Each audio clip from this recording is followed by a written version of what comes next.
সহ প্যালেস্টাইনকে নিয়ে ইহুদিবাদ আজকে যেই ষড়যন্ত্র করে বারবার প্যালেস্টাইনের মুসলমানদেরকে হত্যা করছেন, তা বিশ্ব এবং জাতিসংঘের মানবতা আইনের সম্পূর্ণভাবে লঙ্ঘন, মানবতা আইনের সম্পূর্ণ বিরোধী।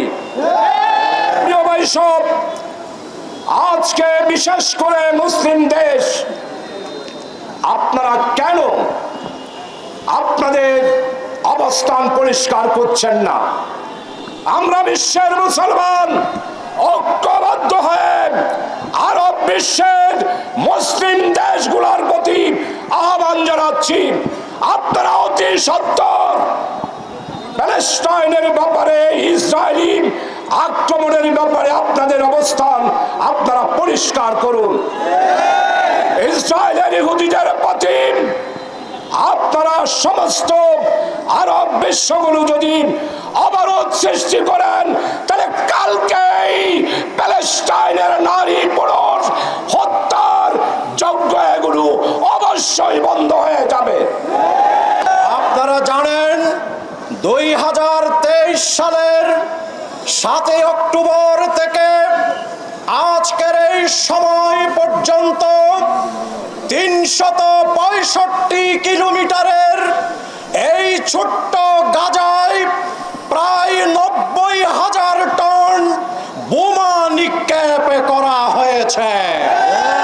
এই সকল বোমায় মাসুম শিশুদের দেহ ক্ষত বিক্ষত হয়ে আকাশে উড়ে বেড়াচ্ছে।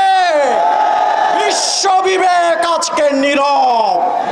সংগ্রামী ভাইসব, সেই জেনেভা কনভেনশন লঙ্ঘন করে, যুদ্ধবিরতির চুক্তি লঙ্ঘন করে বিশ্ব সন্ত্রাসী নেতানিয়াহুর নেতৃত্বে সাম্রাজ্যবাদী আমেরিকার মদদে আজকে গাজার রাফা শহরকে মাটির সাথে তারা মিশিয়ে দিয়ে এই কথা বলছে তাদের বিজয় নাকি সন্নিকটে। আমরা পরিষ্কার করে বলতে চাই, এই গাজব, এই আকসা ইহুদি তোমাদের হাত থেকে অচিরেই শাহাদাতের রক্তের বদৌলতে মুসলমানরা বিজয় পতাকা উড্ডীন করে দখলে নিবে ইনশাআল্লাহ। এই গাজায় লক্ষ লক্ষ মানুষের রক্ত ঝরেছে, শিশুরা শহীদ হয়েছে, নারীরা শহীদ হয়েছে। সেই কাবা নির্মাণের 40 বছর পরে এই আকসা নির্মিত হয়েছিল। এখানে অসংখ্য নবী রসুলের পদচারণা রয়েছে। ওই ইসরায়েলরা, বনি ইসরায়েলরা মুসার বিরুদ্ধে ষড়যন্ত্র করেছিল, তাদেরকে পানিতে ডুবিয়ে মারা হয়েছিল। সেই ইসরায়েলকে আমরা হুঁশিয়ারি দিয়ে বলতে চাই, আজ থেকেই তোমরা সেখানে হত্যাযজ্ঞ বন্ধ করো।